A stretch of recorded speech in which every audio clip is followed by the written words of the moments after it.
Okay, good morning. Sorry we've had to wait a while. Thanks for inviting me. I didn't quite know what to expect, and I thought a great opportunity to just talk about what I do. And so I thought, easy, do one thing. That's really easy to work out what that is. So I started by a list, knowing that we are living totally unsustainably. I started on a list of things we need to do to become more sustainable. About 5 sheets of paper later, and 3 hours later, I realised it's actually an incredibly difficult task that I've been set. So I ignored it completely. So what I'm going to do is talk a little bit about a project I've done, and then I'm going to chuck out loads of things, and the only task you have to do is just pick one of them. So I've got around it that way. And I do apologise at the end, I unashamedly used some rock music, and I thought we might need that this time of the morning. So I'll start with a brief project, which today I'm going to call Bury It, Don't Burn. Do you want the lights go down a bit so you can see the images? And it's, I'm going to try. Okay, that's good. Yeah, that's nice. So, the idea being that one of our main problems is to do with the amount of fossil fuels we're burning. You all know that. You're all here. Because you know that. So, what you may not know, or some of you might know, is that biochar is being put forward as a way of mitigating climate change. Now, biochar is essentially a crushed form of charcoal, which is obviously a material that's very familiar to artists.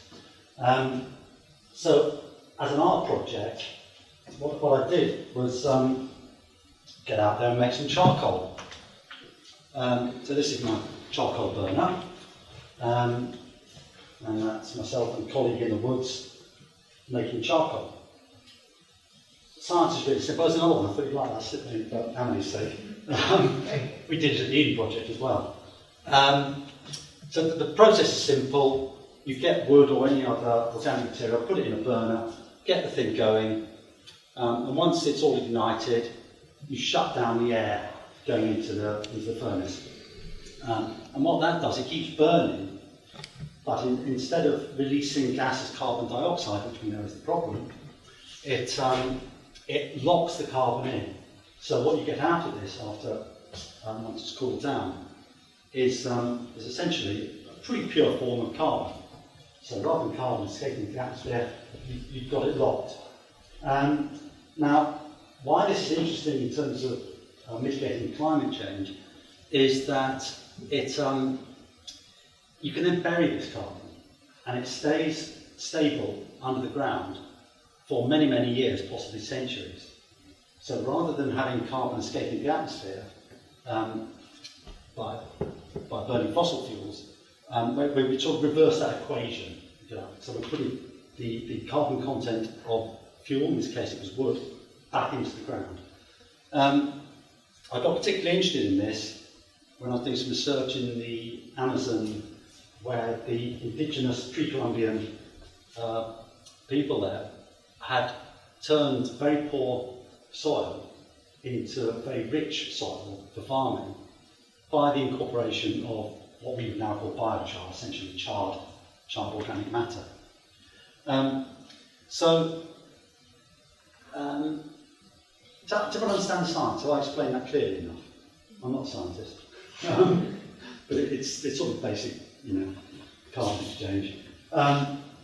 So what I then do, it's a nice, shows how hot it gets. And when you open the lid up, the core is burnt out, but around the edge there's a lot of charred wood. And so the idea then is to crush that down, and that's myself and my young son. Crushing, we use sledgehammers, but on an industrial scale, this is being developed using big motorised pulverisers, probably driven by oil. So we use the manual method.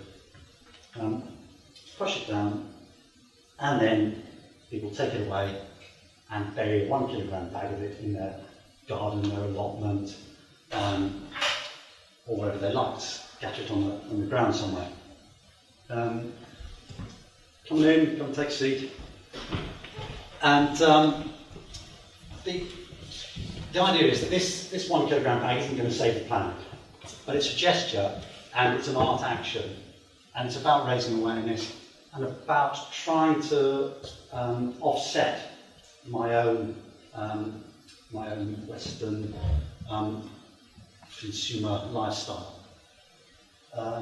So ultimately, what I quite like to do is to bury or get buried by my helpers 3 tons of this stuff, and I've got some pictures. So if people bury 3,000 of these, then I will have offset 1 year of my carbon usage. So it's a big task, and it makes me much more aware of how much carbon each individual here puts into the atmosphere. So if anyone's got a garden or an allotment, you're very welcome to take one of these. You've got one, good. It's very dirty inside though, I do warn you, it's full of black carbon. But dig it in, it actually does the soil some good, and at the same time you can think you are doing something in a small way, a small gesture, to help the planet.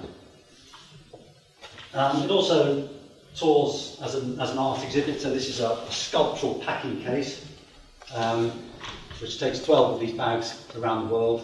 Of course, it uses carbon.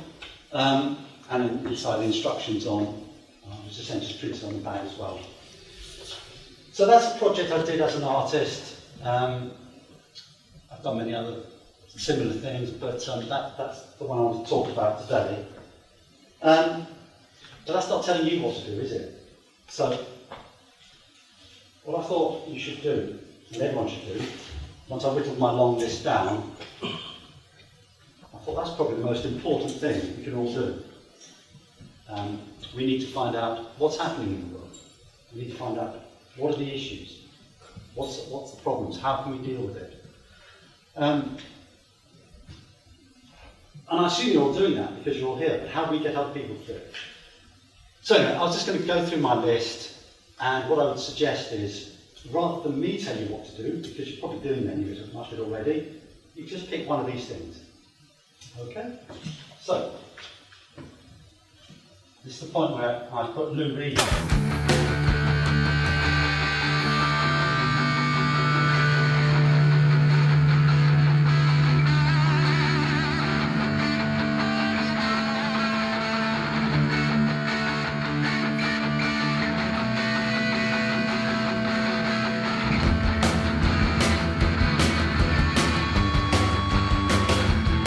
This is no time for celebration. This is no time for shaking hands. This is no time for backslapping. This is no time for marching bands. This is no time for optimism. This is no time for endless thought.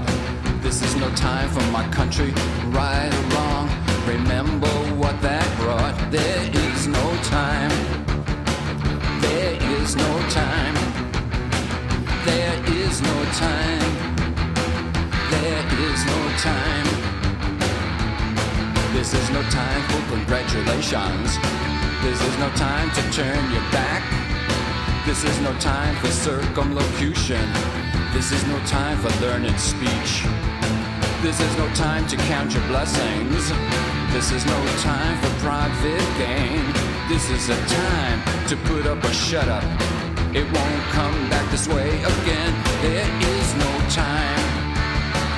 There is no time. There is no time. There is no time. This is no time to swallow anger.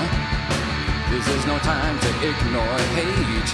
This is no time to be acting frivolous, because the time is getting late. This is no time for private vendettas. This is no time to not know who you are. Self-knowledge is a dangerous thing, the freedom of who you are. This is no time to ignore warnings. This is no time to clear the plate. Let's not be sorry after the fact and let the past become our fate. There is no time. There is no time. There is no time. There is no time. This is no time to turn away and drink or smoke some vials of crack. This is a time to gather force and take dead aim and attack. This is no time for celebration. This is no time for saluting flags. This is no time for inner searchings. The future is at hand. This is no time for phony rhetoric. This is no time for political speech. This is a time for action, because the future's within reach. This is the time. This is the time. This is the time. Because there is no time. There is no time. There is no time. There is no time. There is no time.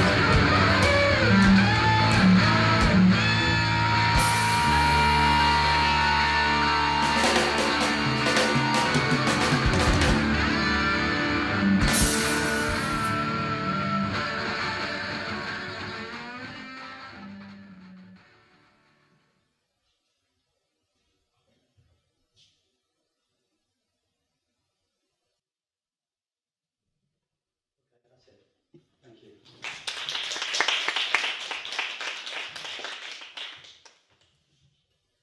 Do you want questions or do you want to keep going? If anyone has any questions? I was wondering, you mentioned that it was 3 tons of char for a year's worth of carbon set, but is that an average person's life, or is that your life specifically? That's an average Western, in that it's estimated to be roughly 10 tonnes of carbon dioxide emitted, and the carbon weight of carbon dioxide is about 3%, or 3/10 of that, 3%. So yeah. Not if you're an American. Not if you're American, thank you. It's an average, yes.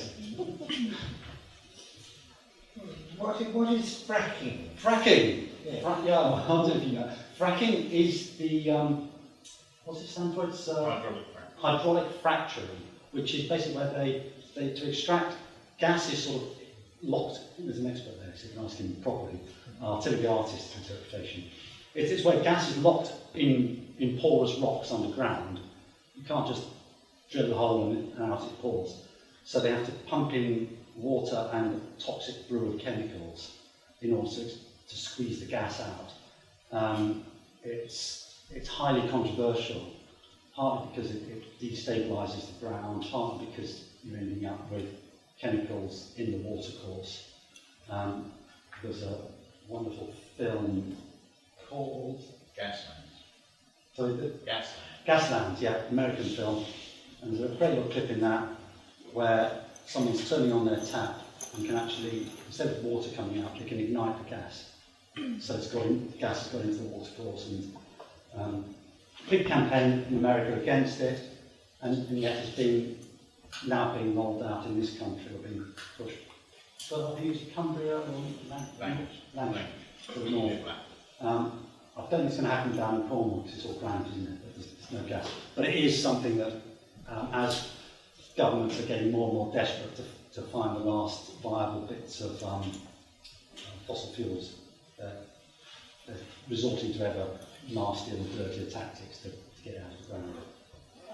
Okay. Why would painting your roof white help? I don't know how to chuck that in. I think that there was some discussion about this some while ago. And do you know the albedo effect? It's essentially the idea that, for example, the Arctic, which should be covered in ice, in an ideal world, is busy melting. And so the ocean that's being revealed underneath is quite dark. And what happens is that when it's a white Arctic, the sunlight bounces off it more readily, so it doesn't absorb the heat. When the Arctic is dark, the heat gets absorbed. So as the Arctic begins to melt, and I think I read a report a couple of days ago, and it suggested that we might have an ice-free Arctic by 2015. And once that happens, it will obviously heat up more quickly. And the Arctic is the place in the world that is heating up far quicker than anywhere else. And there's all sorts of associated problems with that about the potential for the methane that's locked in the permafrost and the frozen seabed that will start bubbling up, and methane's I shouldn't ask. I'll go on. So it's a problem, the fact that it's not just the polar bears that are going to be struggling to find somewhere to rest. The Arctic will start heating quicker without that white covering.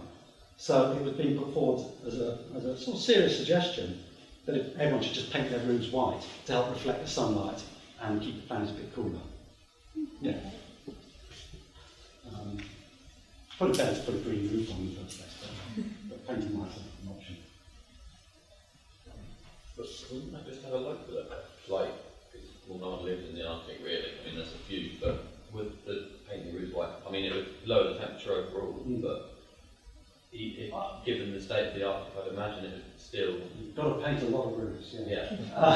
Yeah. If you could paint Sahara white, then that would be a start, or dark red. So it's not. Some of those things are perhaps less feasible than others.